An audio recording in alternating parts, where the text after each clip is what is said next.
Greetings, everyone. Welcome to another edition of the Holistic Human Optimization Show. I am your host, as always, Ronnie Landis, and we have an extraordinary episode lined up for you. We have a special guest. Her name is Christine Hassler. She is a best-selling author, keynote speaker, master coach, podcast, and TV host who is committed to guiding people in organizations to their highest potential. Christine, it's an honor and pleasure to have you. How are you doing? I'm doing well. Enjoying like a winter day again in Encinitas. I don't know what's going on in Southern California, but it's cold and rainy again. Yeah, I've noticed Southern California recently has had a bit of an identity crisis. Yeah. The people that are drawn here are starting to impact the environment. You know, so many people that come to Southern California have an identity crisis, me being one of them. Yeah, that's a funny thing in of itself. Yeah. Anyway, I was just about to go on a little tangential about that. We will digress from that. So look, I was thinking of a set of questions that I wanted to dive into with you. I've loosely followed your work on and off for a little while, just through mutual friends.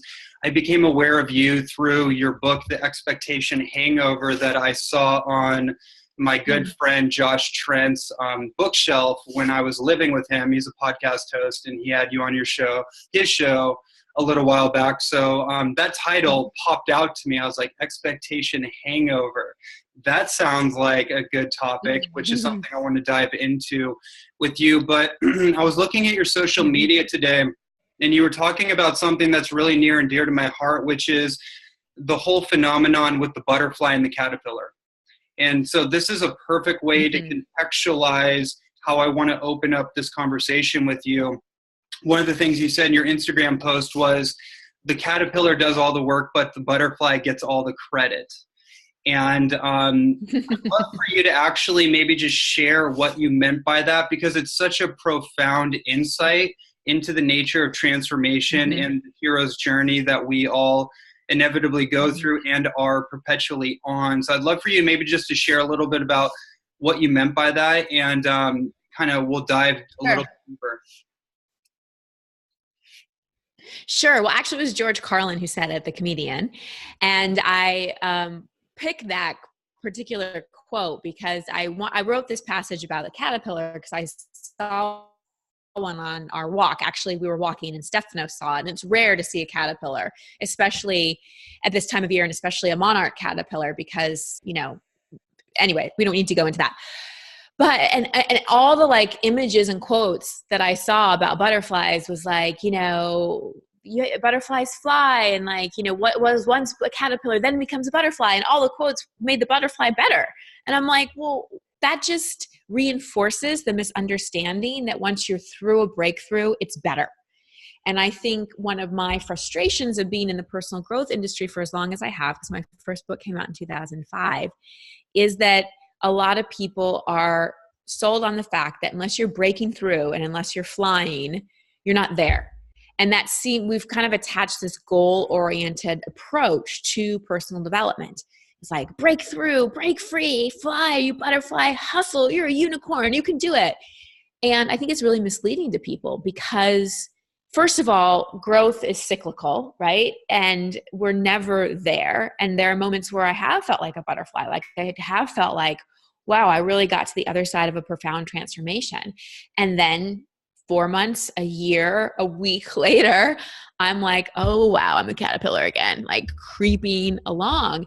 And it really is the caterpillar that's willing to go through the transformation metaphorically. Caterpillars don't have a brain like we do, but metaphorically, it is willing to crawl around, to find a place, to build a cocoon, to do all the work that's required in the cocoon with no guarantee that it will ever become a butterfly.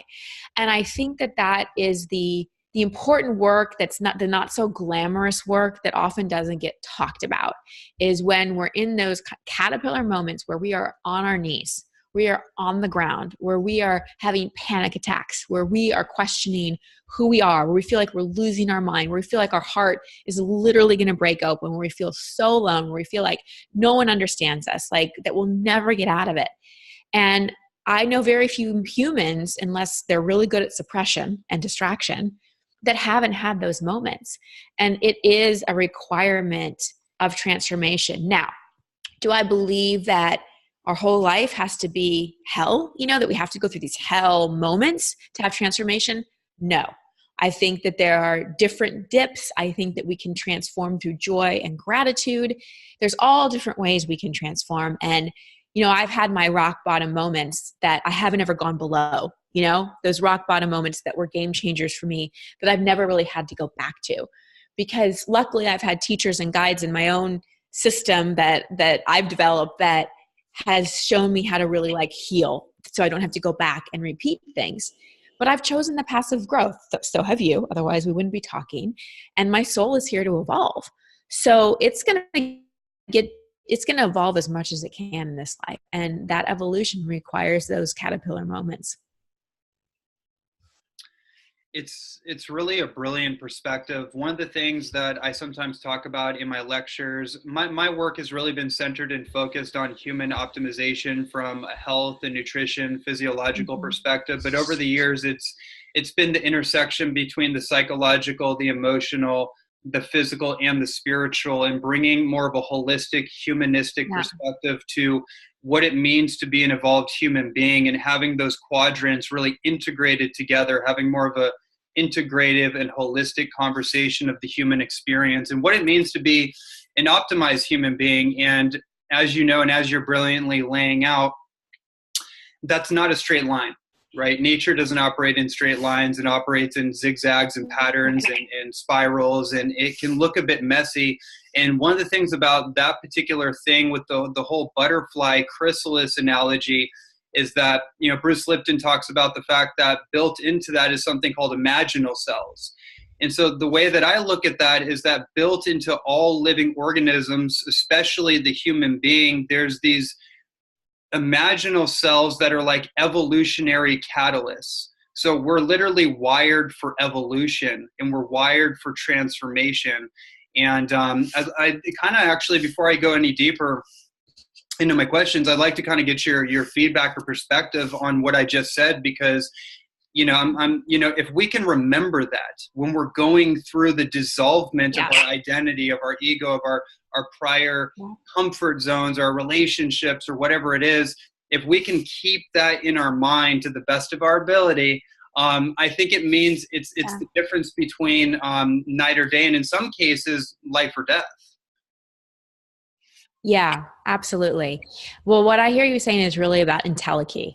It's the entelechy of an acorn to turn into a tree. It's the entelechy of a caterpillar to turn into a butterfly. It's the entelechy of a soul to evolve. And just like we all learn to crawl, we all learn to walk, we all learn to chew food, we all learn to speak, we learn as well to transform. And I believe it is our soul's entelechy, especially at the time we're living in, to wake up and to evolve. And even though there's a part of us that is in the shit of it and in the struggle of it, there's another part that knows where we're headed. And the mind likes to have certainty. The mind likes to know, well, am I going to have money? And what job am I going to move to the city? It likes identification with things, but the soul is not about that at all. And so in my difficult times, that's always been a good thing for me to remember, is that there is an entelechy deep inside of me that will get me through this. I don't know how long. I don't know what exactly it's going to look like, but my soul is here to evolve. And that's not just true for me, that's for every human being. And, I have a master's degree in spiritual psychology. And one of the things that I love about studying spiritual psychology instead of the traditional psychology approach, which is more about labels and disorders and, kind of blaming your past and talk, is that spiritual psychology brings the soul back to psychology. And one of the first principles we learned is that every human being has all the inner resources they need to evolve and to heal. Now, one of the inner resources we have is our ability to ask for help. I definitely, even though I have the entelechy of my soul, I needed my teachers, my healers, my friend, my support system. The difference between us and the caterpillar is that caterpillar just in the cocoon alone. It's all instinctual. But because we're far more complex organisms, we're pro-social beings. We need each other. And so we don't need anyone to come fix us or come save us. In fact, no one can. But often we need someone to point out the inner resources we have. We need someone to teach us the toolbox we have inside our mind and emotional body and spirituality. And that's been a big part of my journey too, is like trusting that part of the entelechy of my soul is having the wisdom for who to choose in terms of going to for a guide, and knowing that I don't have to do it all on my own. So that's been an important thing for me as well. I absolutely love and resonate with everything you're sharing. It's part and parcel to not just my work, but my own personal journey, my life experience. And so with that shared, it's the perfect setup. I'd like to now take a step forward, take a step back, however you look at it, by I want to go into a little bit about your personal story. I want to go into the concept that you coined, which is the expectation hangover. And I heard in an interview that you were in about your story of going from Hollywood and discovering the life that you thought you wanted, but was in fact not the life that brought fulfillment. So I'd love for you to kind of go into that story. What was that personal hero's or heroine's journey like for you? And how did the idea of expectation hangover kind of come about? Okay. Well, I'm getting like every other word, but I'm getting good chunks. So I'm pretty sure I know what you said. It's just cutting out a lot. So I'm pretty sure you asked me about what was my hero's journey like in terms of leaving the entertainment industry, and then how did that inspire expectation hangover, and what is an expectation hangover? Okay, cool. So, well, gosh, I feel like I've lived like 6 or 7 lives, in my adulthood. So my journey to Hollywood, I moved out to LA when I was 20 years old.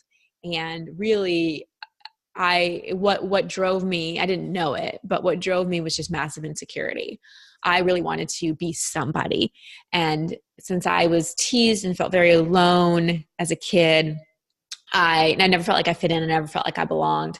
Hollywood was kind of the adult version of the popular crowd that I always wanted to be a part of. So it was me trying to prove myself, me trying to fit in to the cool kids group. And that made me very, very, very ambitious. And that's the thing about what I call them compensatory strategies. So compensatory strategies are the strategies or the behaviors that we invent to compensate for where we feel less than, unsafe, unloved. And so I felt less than, unsafe, and unloved with my peers in the sense of belonging. And the only way that I could compensate for that was just to become an incredible overachiever. Because since I wasn't popular and I didn't have friends, I could be smart. And so that became how I got validation and how I felt like a sense of belonging anywhere. And that was my compensatory strategy. I'm just going to overachieve. So I graduated from college early, and I was a hustler. I just really worked my way up quickly. I was promoted to an agent by the time I was 25, which is very young. Usually you have to spend a lot more time working your way up. And I was dating the head of a movie studio at the time, and I was going to all the Oscars and Golden Globes and hanging out with celebrities and private jets. And I quickly began to realize, oh, wow, like money and fame definitely don't buy happiness. Because I see a lot of rich, famous people, and they're not happy. They're basically snorting lines of cocaine every chance they get. And not everybody, but enough to burst my bubble. And I was living in when-thens. When I get promoted, then I'll like this job. When I make this salary, then, I was never really happy. And I kept waiting for the someday when I'd like my job and I'd actually be happy. And it never came. And on my way up to work one day, I had a bit of an anxiety attack, and I just knew I wasn't in the right place. And that moment of knowing I needed to leave my job, and then also the moment at 31 where I knew I needed to leave my first marriage, were like 2 massive dark night of the soul turning points for me. And leaving the career was giving up the identity of being a career woman and being super successful and taking a massive leap into the unknown. Luckily, I found my purpose and I found my passion, but it wasn't an overnight thing. Leaving that marriage also was another dark night of the soul of leaving security, leaving like someone that was a good person, leaving like the future that I had predicted, so much uncertainty and grief, and that leaving the person who financially had my back and was supporting me in so many ways and jumping into that massive sea of uncertainty. But that taught me so much about myself. It taught me so much about, finding my own sense of safety and security. It led me to the love of my life, Stefanos, who I know you interviewed. But I had to be willing to go through those massive places of uncertainty. And those two pivotal moments that were massive expectation hangovers in my life really became the foundation for what I write about in Expectation Hangover and what I teach in my personal mastery course, which is any kind of expectation hangover, which is disappointment. When one of three things happen, either life doesn't go according to plan, life does go according to plan, but you don't feel like you thought you would, or life just throws you an unexpected curveball. You're thrown into a massive sea of uncertainty. You do have hangover-like symptoms in the sense that you have a headache from all the thinking, you're spinning in confusion, there's regret, you just want to be out of it. You're like, what pill can I take to get me out of all of this like cacophony of shit feelings? And what I learned from my own life in coaching people, let's say I'd been a coach for 10 years when I wrote that book, was that disappointment is the doorway to incredible transformation and healing, and often is the doorway to what's most aligned for us. But most of us are so uncomfortable in disappointment, we just do whatever we can to get to the other side of it. We get the other job, we get into the other relationship, we numb ourselves through overworking or drinking or whatever it may be. And we just sort of like brush it under, like take the advice that time heals all wounds. I don't know about you, Ronnie, but like, I don't want to wait for time to heal all my wounds. And honestly, time has never really truly healed them. It's just like help numb them more, because I'm not so close to them. So I really wanted to take everything that I've learned from all my teachers and from my own work, both my clients and myself, and put it into Expectation Hangover, which teaches you really how to heal and leverage disappointment on the emotional, mental, behavioral, and spiritual level. And what I mean by leverage is that when you really milk disappointment for all it's worth, when you really go into an expectation hangover and ask, what am I learning versus why is this happening? Oh my gosh, you can connect so many dots. You can have not only insights, but insights that lead to integration, insights that lead to releasing an emotion you've kept for years, healing an old wound that you've carried around, changing the neural nets in your brain by believing a different belief, diving deeper into your spiritual practice. I mean, most people arrive at their spiritual practice because something terrible has happened. I love the line from the U2 song, Mysterious Ways, that says, if you want to kiss the sky, you have to learn how to kneel. And that's how so many of us reach spirituality. We're on our knees going, please help me. And we need those moments of surrender. So, those two massive expectation hangovers in my life that were so tied to things that I thought I wanted and things that I thought were going to be forever and things that at one point I felt so certain about, and having it go and it really challenging my whole sense of identity. Those were like massive catalysts in my life. This is so powerful. There's so many things that you've kind of brought awareness to. Two things come to my mind. One, Tony Robbins said that the greatest failure is to get everything you want and still not be happy, still not to be fulfilled. And I've felt the pain of that, and it sounds like you have too. And so first of all, like that quote is just like so heavily charged with just truth. And that's kind of what came up for me as you were talking about that. And how many people are out there on these pursuits, goal achieving, just like almost manically focused, single-mindedly focused on the externalized goals, but not really fulfilled on the journey. Right. Yes. And when we're not, see, and that's the thing, fulfillment comes from contentment. And we can only feel content when we have such a deep level of acceptance, not just for what's going on externally in our life, but for what's going on internally as well, and how we see ourselves. You know, I really feel fulfilled in my life. And yes, I love my work. And yes, I'm in a relationship that like is just beyond anything I dreamed of. But those things complement my fulfillment, but they don't necessarily fulfill me. I'm able to appreciate them and really take them in because I filled myself up with enough love and enough acceptance. Do I walk around blissfully happy every day? No. Do I have my challenges? Yes. Am I still on my knees sometimes going, what the fuck? Yes. But are those moments fewer and far between? Yes. And I've also, you know, had enough expectation hangovers to know, and also had enough external success to know that fulfillment doesn't come from inside. Mm-hmm. It really comes from, for me, a deep feeling of contentment and a deep feeling of acceptance, and honestly not wanting anything different.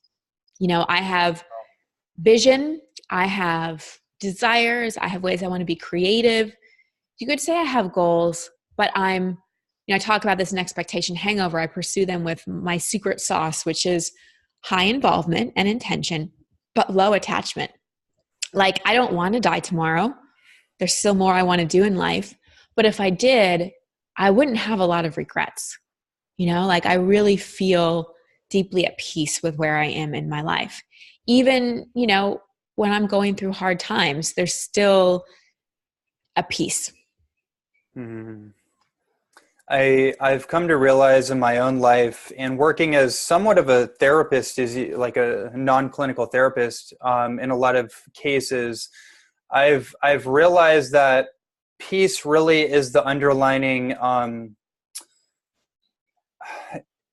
it's almost hard to describe what I mean by that, because like the mind wants to say like goal or like the thing, right? But really, like, what are we seeking? We're seeking states of feeling, right? And we associate that with a thing or a partner or even our purpose, which is a little bit of a trap, and all these things, right? So like what you just said there really resonates with me so much, because I'm very type A. I was a high performance athlete. I was a semi-professional athlete.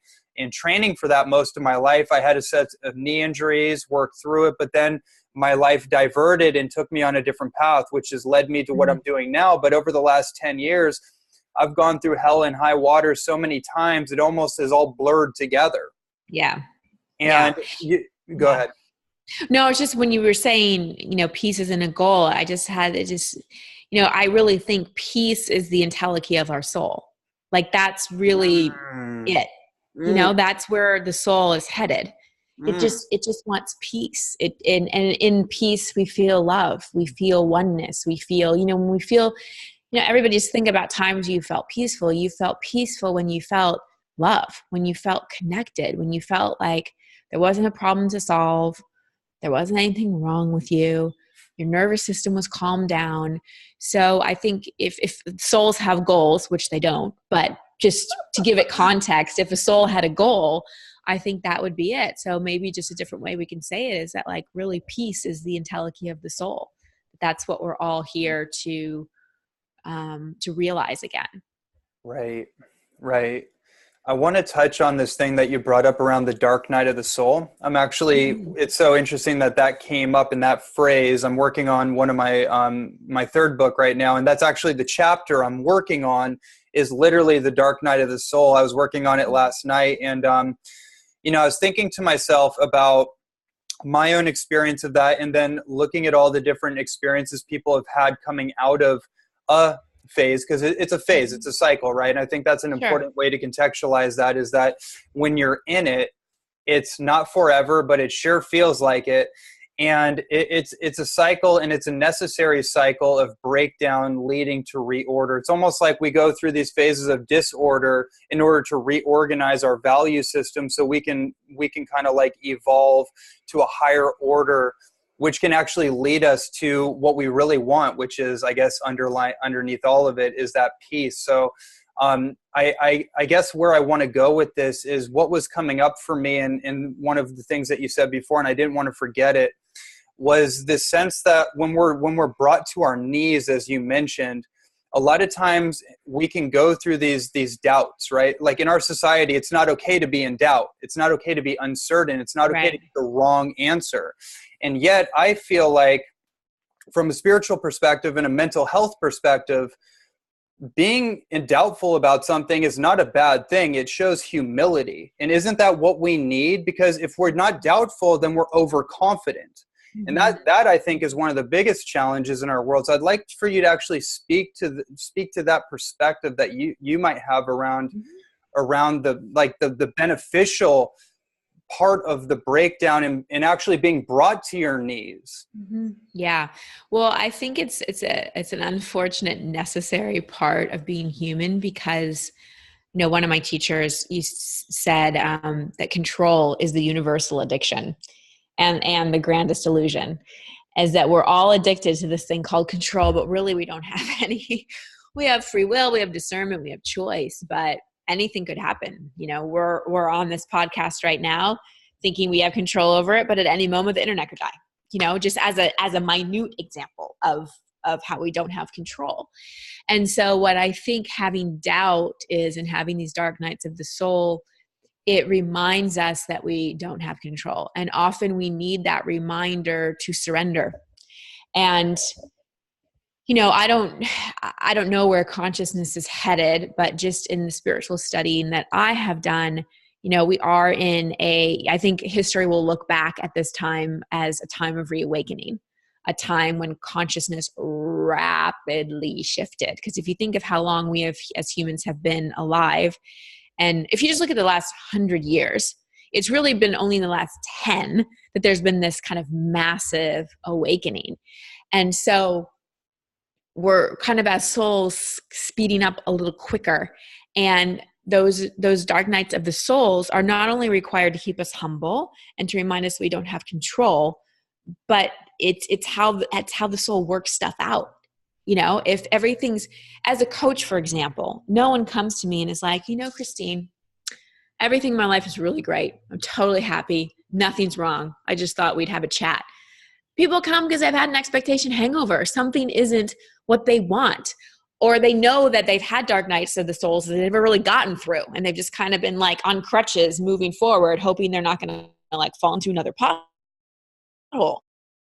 In those moments that we're desperate enough, humble enough to seek different wisdom, to seek answers, to work on the things. I just had a call with a client before this, and, just for years, she's been carrying around an extra 30, 40 pounds. And, she's tried all the diets and all the intuitive eating and all the programs. And I'm not discrediting those programs at all. I think they're helpful. And if you don't get to kind of the core wound that began the body holding on to extra weight, because usually the body holds on to weight because it's the only way it knows how to protect itself. Very common for people that have been abused, especially women. And I don't just mean sexually and physically, emotionally, verbally, because as a kid, you don't know how to energetically shield yourself. You don't know how to say, I'm sorry, but you can't talk to me like that. And I just know that you're throwing up your own anger on me. As a 5-year-old, you don't know that. You just take it all in. And so we carry this stuff around for years and years and years. And it is those dark nights of the soul where we kind of feel like we've lost control of everything. We're even afraid we're losing our mind, that we're willing to start to look at the stuff that we haven't been willing to look at before. Does that make sense? Oh, it's beyond sense. I mean, I have to refrain from going on tangentials from everything that you're sharing. I mean, my language. I mean, one of the things you brought up, which is really important, I think, is that, when we are children, that core wound gets literally imprinted and then further crystallized through the myelination of the nervous system. The way that I look at it, I'm a man, so not to say it's just men, but I'm very scientifically inclined, but I'm also very intuitive and I'm very spiritually orientated. So I'm always trying to create that intersection, kind of like the hemispheres of the brain, between the measurable and the immeasurable, knowing that they both exist and they're both valid and they both have their place, right?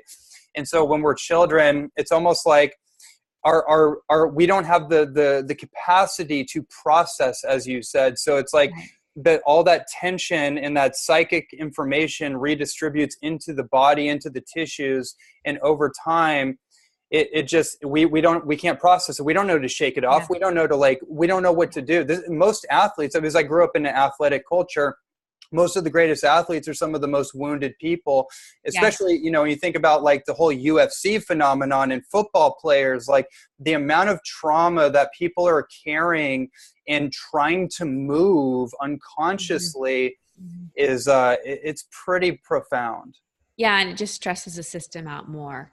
And I think it's, again, this kind of comes back to my concern with the motivational personal growth industry telling people basically just to push themselves. You're scared. Courage is how you build fear. Do it anyway. You're not tired. You're just lack inspiration. Or hustle, hustle, hustle. Like, no, because you're going to blow out your nervous system. Speaking as someone who has blown out her nervous system. Me too. Yes. Fucking sucks, because then you have panic attacks and those make you feel like you're dying, and it's just awful.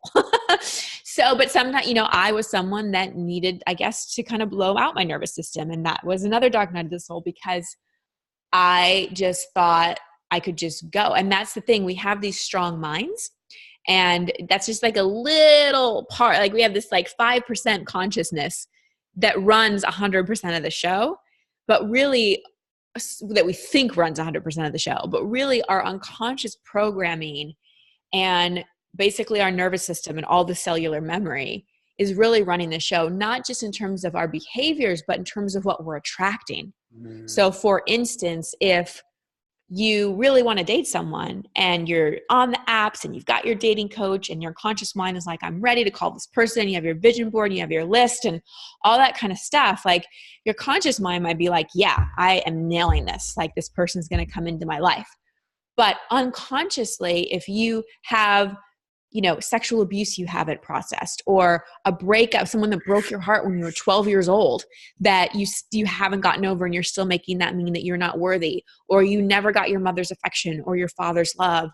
There's a deep fear and unworthiness and like energetic programming back there that literally will repel people from you or attract people that trigger those wounds. So I just think we have to kind of slow everything down and really help people understand. And that's why I love psychology. That's why I love spiritual psychology. That's why I love behavioral psychology. And why I'm not just a life coach is because nothing against life coaches. I think that you know, coaching people on their goals and holding people accountable is important. And I also think it's important to have an understanding of psychology and how the brain works and how trauma works and how the nervous system works. Because, you know, people read a motivational book or whatever, and then they just beat themselves up more because they're like, well, if I say these affirmations and do this meditation and just think positively, then I should be able to shift things. And I'm not. Like, what's wrong with me? Oh my And goodness. the thing is, like, nothing's wrong with you. It's just you don't have a deep level of understanding, because even though we're all similar, we're all unique. I mean, just what happened to you in the womb and your birth can impact things. You know, one thing somebody said to you in 4th grade could be impacting. And I'm not saying that we have to become bubble girl and bubble boy and like spend our life processing ourselves and figure out every nook and cranny. Usually we have, I like to call them corner pieces. You know how if you have a jigsaw puzzle, it's so important to find those corner pieces. Right. Because if you don't have the corner pieces, it's hard to make sense of it. You kind of need those. And I really feel like we all have those like substantial corner pieces. And once we figure out those, then we get momentum, and we don't have to process every little thing. But usually there are those corner pieces that once we process them and once we have understanding of them, things really do start to shift and change. Thank you. Thank you for bringing this to the collective awareness, but just in this conversation, because this has been my issue, I guess, with the personal development and self-help movement. I've been involved. I grew up with it. Tony Robbins since I was like 12 years old, and just being so type A and coming from a broken family, coming from a wounded background, not to mention that I'm a man who was circumcised. So right out the gate, I was traumatized without my consent right out the gate. I still can't believe we do that to boys. Yeah, Yeah, yeah. There's actually, I mean, I'm not going to go into a whole thing, but I did an interview with Brendan Marato, who did the documentary American Circumcision. And what came through that interview was this whole conversation around toxic masculinity. And we trailed it back to like this one imprint that was laid out.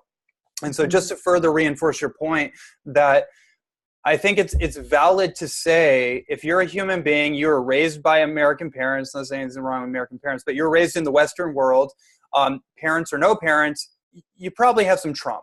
Just on that, not to mention the rest of your life experience. So let's just be honest about that.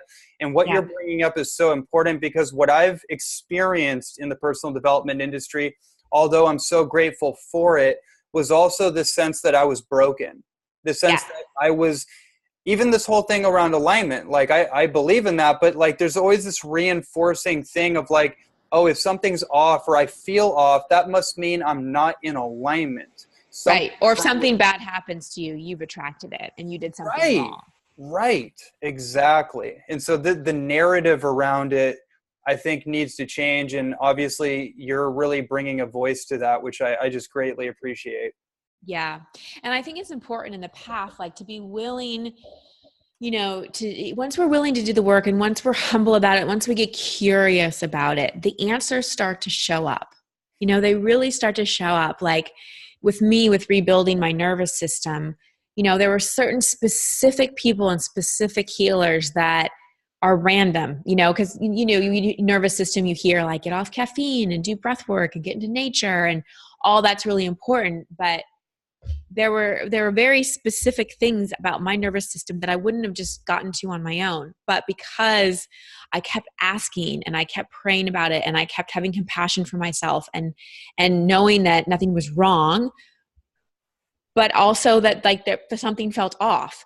And eventually like answers and the right people came. Like one thing that I learned, I walked really early.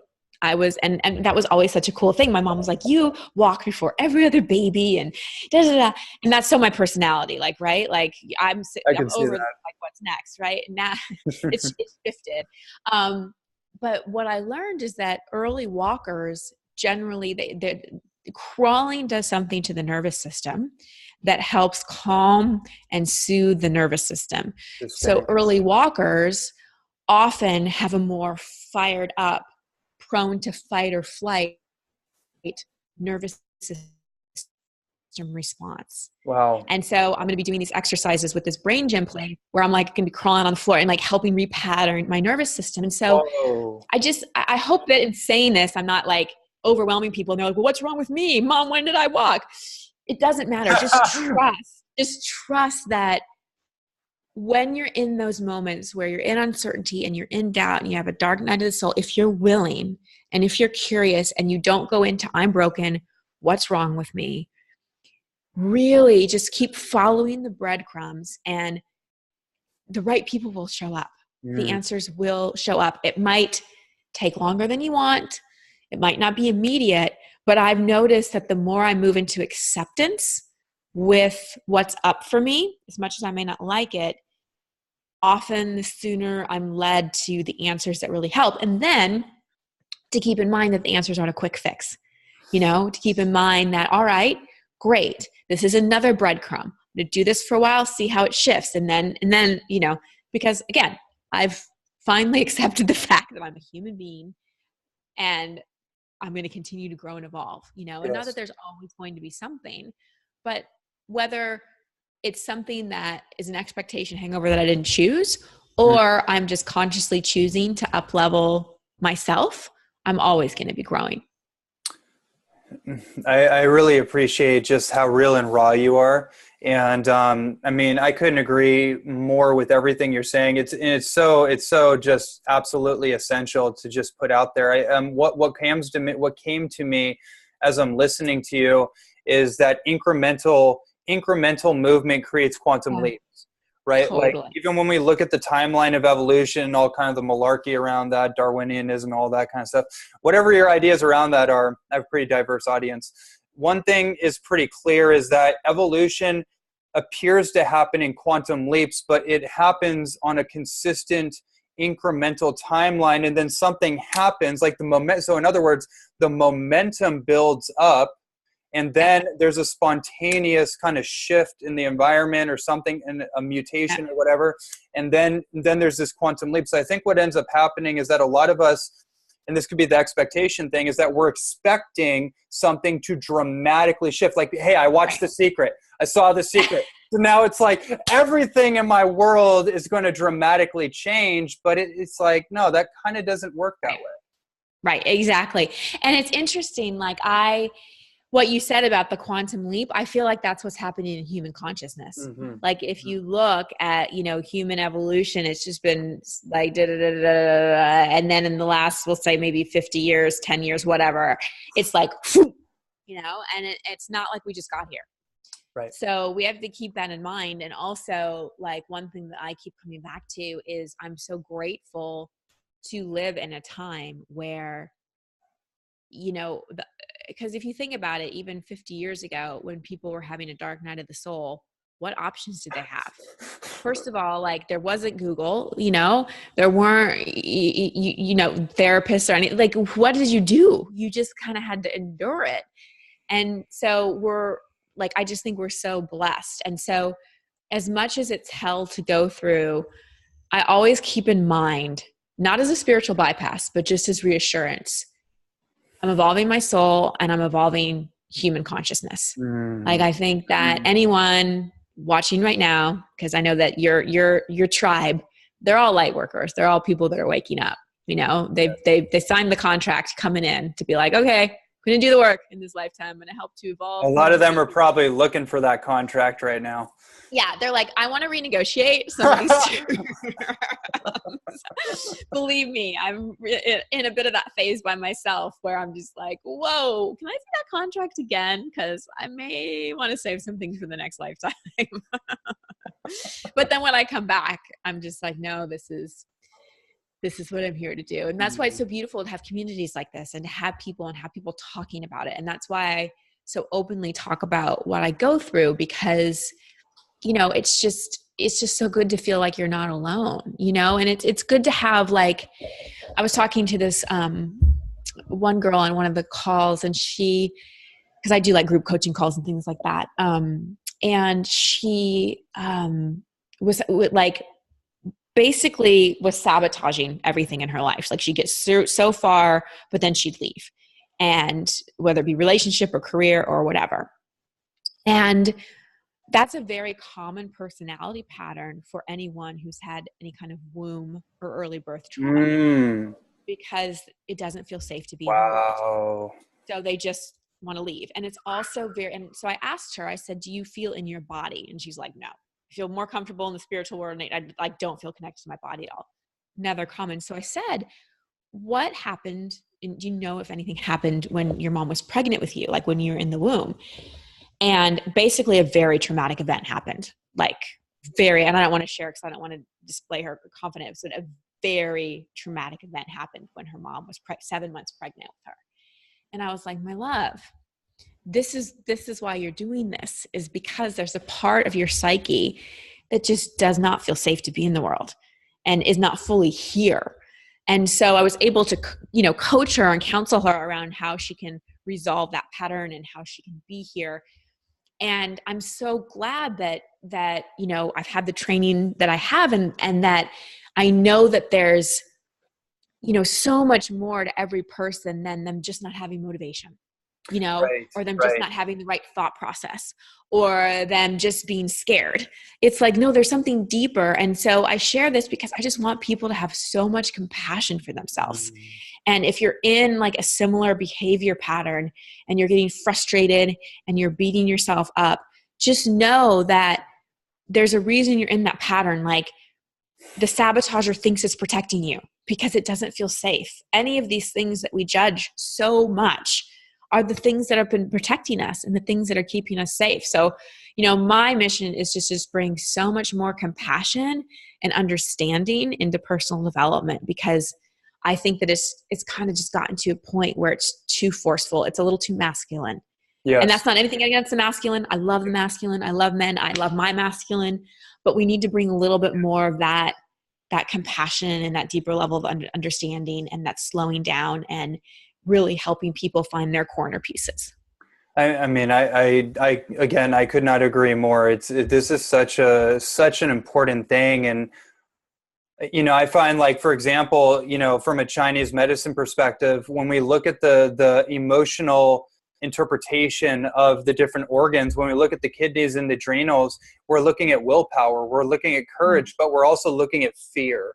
And so if somebody's adrenally exhausted, whether that's because of their physiological health or it's because they're too up here and they're so wound up that it's actually exhausted their adrenals, then if somebody is overrun with fear or exhaustion, that is not the time to be trying to inject them with motivational stimulus. That is the time that they need to actually do the exact opposite thing and really go within. So, I mean, this is just so important.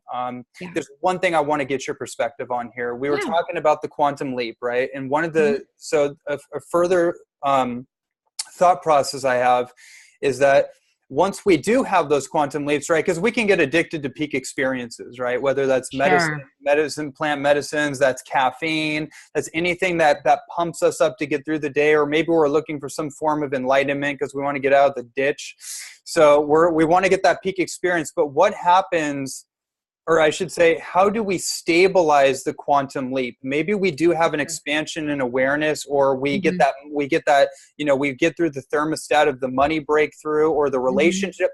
What if we do get that relationship that we've been calling in, but then everything else comes up? In other words, our thermostat gets hotter than we're used to. How does one stabilize a new level of growth and transformation without coming in and those self-sabotage patterns kicking in?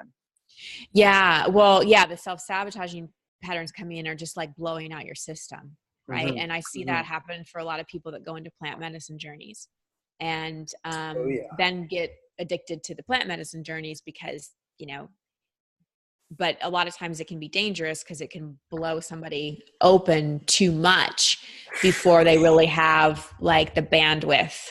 I was talking to a friend of mine earlier and she's like, it's like putting a rocket engine into a Volkswagen and it's going to make it go, but that Volkswagen can't contain it. Right. So I think how we stabilize it is, one, we've got to be really like in tune with our own system and like really in tune with what we need. And I think start to build, one of my teachers, Andrew, calls it build our capacity for well-being. Right. Really build our capacity to receive good, because as we process trauma and as we start to let things go, what will tend to happen is there's space and something needs to fill the space. And so if we don't really fill the space with pleasure, with creativity, with gratitude, with well-being, then sometimes the old patterns will come back up because we haven't put anything new in. Right. And so I think a big part of how we stabilize it is when we have those big, kind of moments, is like putting kind of systems and practices into place that help us like stabilize that capacity for well-being. The other thing, again, I'm back to support, having people that can help you integrate your experience after you have those big quantum leaps.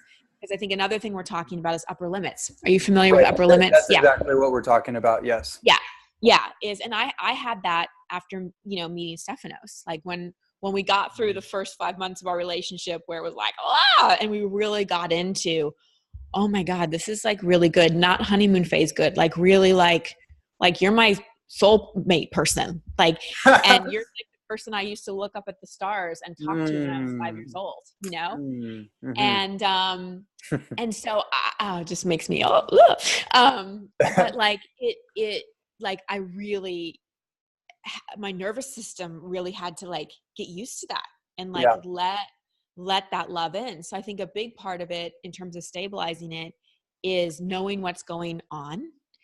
And also for me, how I create more stability with this when it comes up is massive acceptance. Wow. So if I can count on myself to accept whatever comes up, the judge, the fearful one, the insecure little girl, whatever, the hypochondriac, the worst case scenario thinker, the saboteur, if I didn't say that, whatever it is, if I can be like, all right, and greet anything that comes up with compassion, be like, I know you're here to protect me. I know you're here because, you know, you're scared. Like, I accept you. I love you. That helps me build stability, is because I can feel confident and trust myself that when a part of me comes up, whether it be fearful or whatever, that I can greet it with compassion and acceptance. Does that make sense? Completely. Yeah. And I'm just taking it all in. It's so spot on.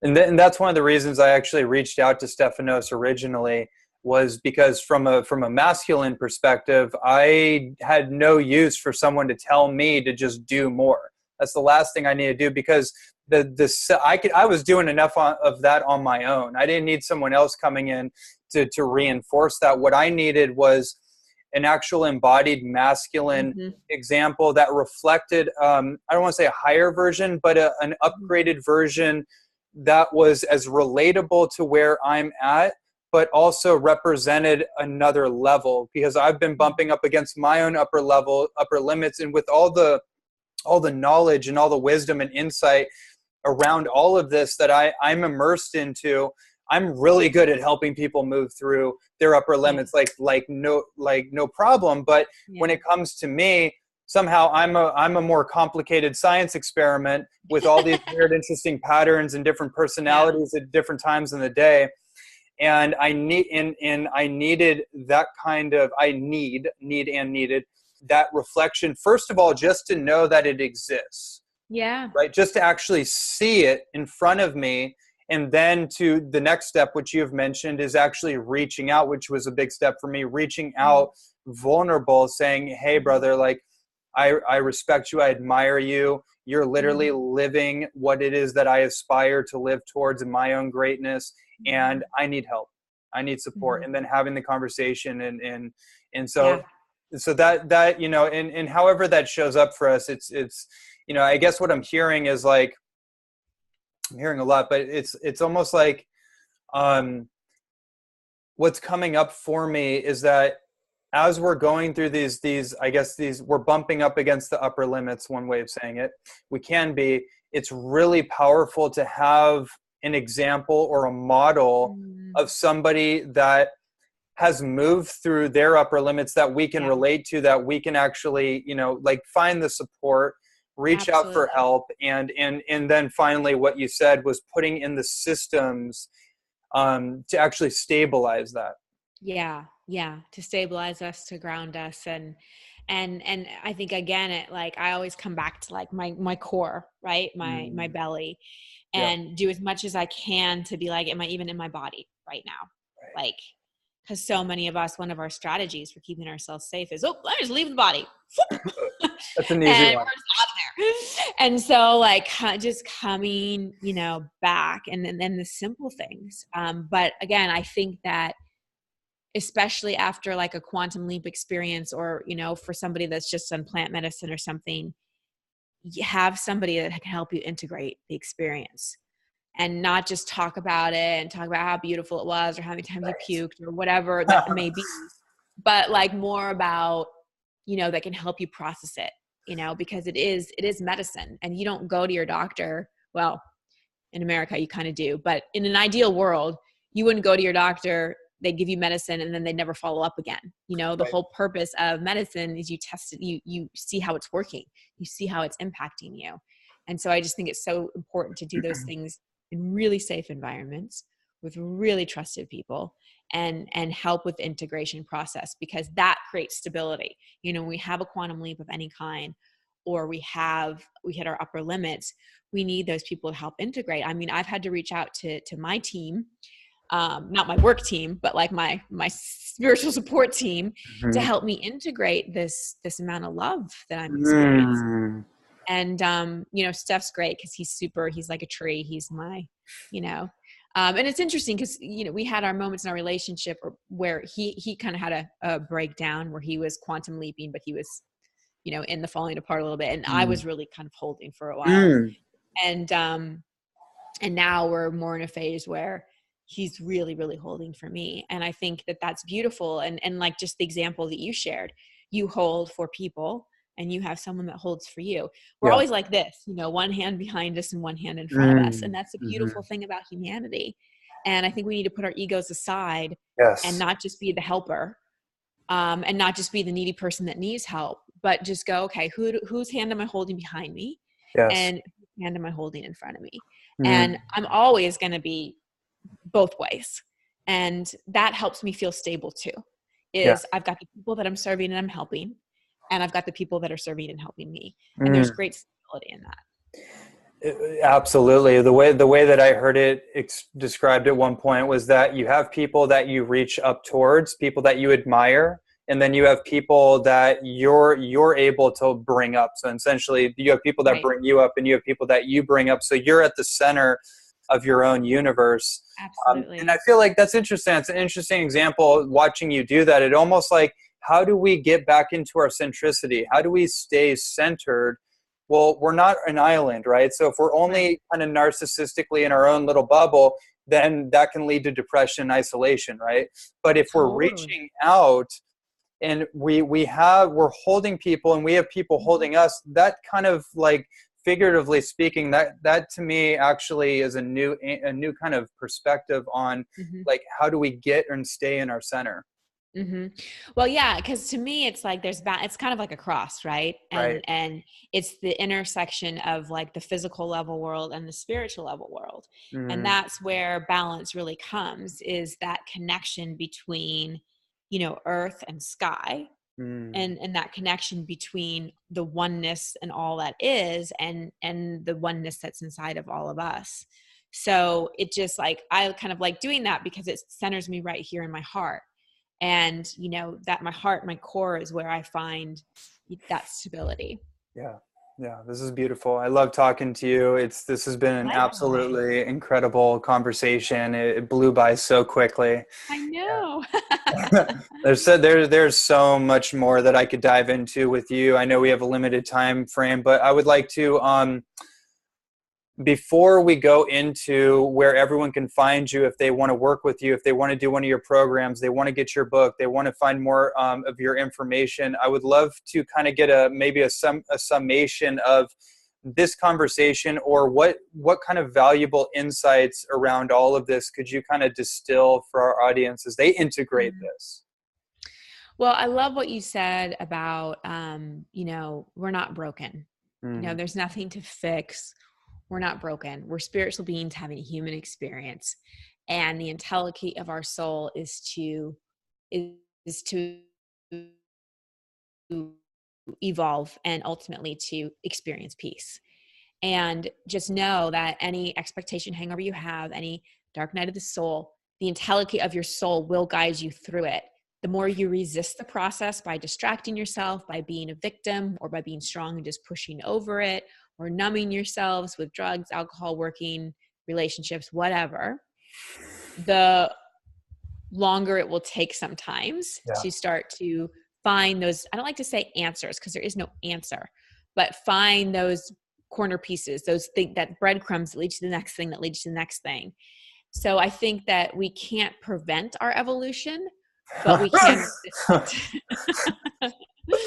And the more we resist it and white knuckle it, I think the harder it is sometimes. But the more I have found, acceptance is often my best medicine. And it's in the acceptance that the right guides and the right answers per se start to appear. Oh, you just hit something so strong. Acceptance. I just caught it. It just hit me. I was just realizing every single situation that's brought up tension and pain, once I just accepted it, like, okay, this is like something as simple as like, okay, this is what it is. I'm out of it, or at least I'm not feeling that like holding pattern. It's like, okay, at least I can move on with and find us and keep the show going. Exactly. Wow. That's powerful. Again, absolutely incredible conversation. Where can everybody find out more about you, and how can they get in contact with you if they want to go further? Sure. Well, people just want a free gift from me. All they have to do is text my name, Christine, to the number 444-999. And, you know, for me, accessing my intuition, I had to get there through my logical mind. So the free gift is how to make intuitive decision making, how to intuitively decision make. And I walk you through a process where I teach you how to get into your body and get into your intuition, but it's a very practical, hands-on experiential process. And you'll also get a couple ebooks from me. So that's fun. And then I'm Christine Hassler. My website, Instagram is my most favorite. My podcast called Over It and On With It. I coach people live on the air. And I love it. Yeah. Whoa, Unscripted, unproduced, unedited, raw sessions with people. So, every Wednesday, one of those airs. Every Saturday, I'll do like an interview, or I'll just riff on something. But every numbered episode is a coaching episode with someone I've never met. They just come on and we go for it. So that's a great way to learn, because you're hearing yourself and other people's words. And that's called Over It and On With It. Amazing. Okay. Well, everyone, I highly recommend go right over to the website, get your free gifts. I definitely recommend getting the Expectation Hangover.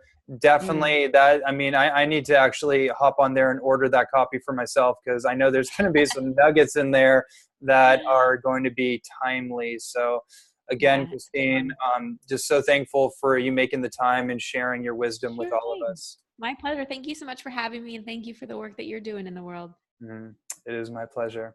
Yeah.